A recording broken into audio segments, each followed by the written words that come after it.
৭৫ বছর বয়স হয়ে গেছে তার, তবুও জীবন তাকে এক মুহূর্তের জন্য বিশ্রাম দেয় না। হাতের শক্তি কমে গেছে, চোখে ভালো দেখেন না, কিন্তু ইচ্ছা শক্তি এখনো পাহাড়ের মতো অটল। যখন অন্যরা অবসর সময় কাটায়, তখনই বৃদ্ধ মানুষটি বাঁশ কেটে গুছিয়ে জীবনকে নতুন করে বুনে যাচ্ছেন। না, সে কোনো ব্যবসায়ী নয়, কোনো শিল্প প্রদর্শনী নয়, এটা একজন অসহায় বৃদ্ধের জীবন যুদ্ধ, যেখানে প্রতিটি বাঁশের টুকরো মানে তার একবেলার খাবার। পায়ের আঙুল দিয়ে চেপে ধরে দুই হাতে কেটে নেন জীবন আর যন্ত্রণার বাঁশ। রঙিন সুতা দিয়ে পিড়ি বুনছেন তিনি, পেছনে নেই কোনো কারখানা, নেই কোনো সহায়তা। রং আছে ঠিকই, কিন্তু জীবনটা যেন সাদা কালো।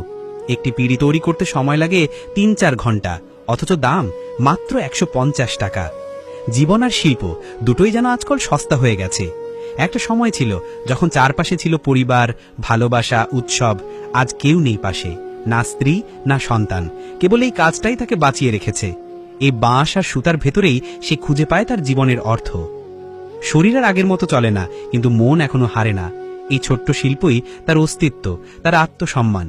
কেউ দেখে না এই কষ্ট, কেউ ভাবে না এই মানুষটির ভবিষ্যৎ কি হবে, তবুও তিনি কাজ করেন, যেন বলছেন, আমি এখনো আছি, আমি এখনো কিছু তৈরি করতে পারি। লোকজন আসে, দেখে, ছবি তোলে, মুগ্ধ হয়, কিন্তু কেউ কিছু কেনে না। তাদের কাছে হয়তো এটা ভিলেজ আর্ট, কিন্তু তার কাছে এটা জীবন, এটা তার ভাতের প্লেট। তিনি বলেন, হাতের কাজ কখনো মরে না, কিন্তু বাস্তবতা হলো বাজার বলে এখন মেশিনের যুগ। তবুও থেমে যান না তিনি, কারণ তিনি জানেন তিনি যদি হাল ছেড়ে দেন তাহলে আর কেউ পাশে থাকবে না। অনেকদিন আগে এক সময় তার ছোট একটা দোকান ছিল, সেখানে লোক আসতো, হাসি আড্ডা চলতো, বিক্রি হতো। এখন সে দোকান নেই, জায়গাটাও কেড়ে নিয়েছে সময় আর দারিদ্র। দিনের পর দিন কাজ করেন, তবুও পেট ভরাতে পারেন না।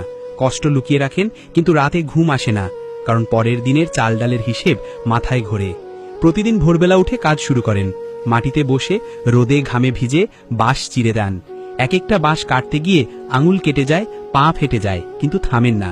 তিনি বিশ্বাস করেন একদিন কেউ বুঝবে এই শিল্পের পেছনে কতটা কষ্ট আছে।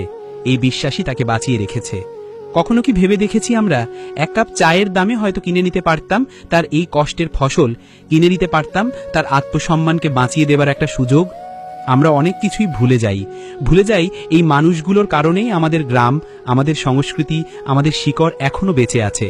একদিন হয়তো এই পিঁড়িগুলো থাকবে জাদুঘরে, তখন আমরা বুঝবো এক বৃদ্ধ মানুষ কিভাবে নিজের জীবন দিয়ে এক টুকরো ঐতিহ্যকে ধরে রেখেছিলেন। আজ যদি আমরা তার পাশে না দাঁড়াই, কাল হয়তো আর এমন কেউ থাকবে না।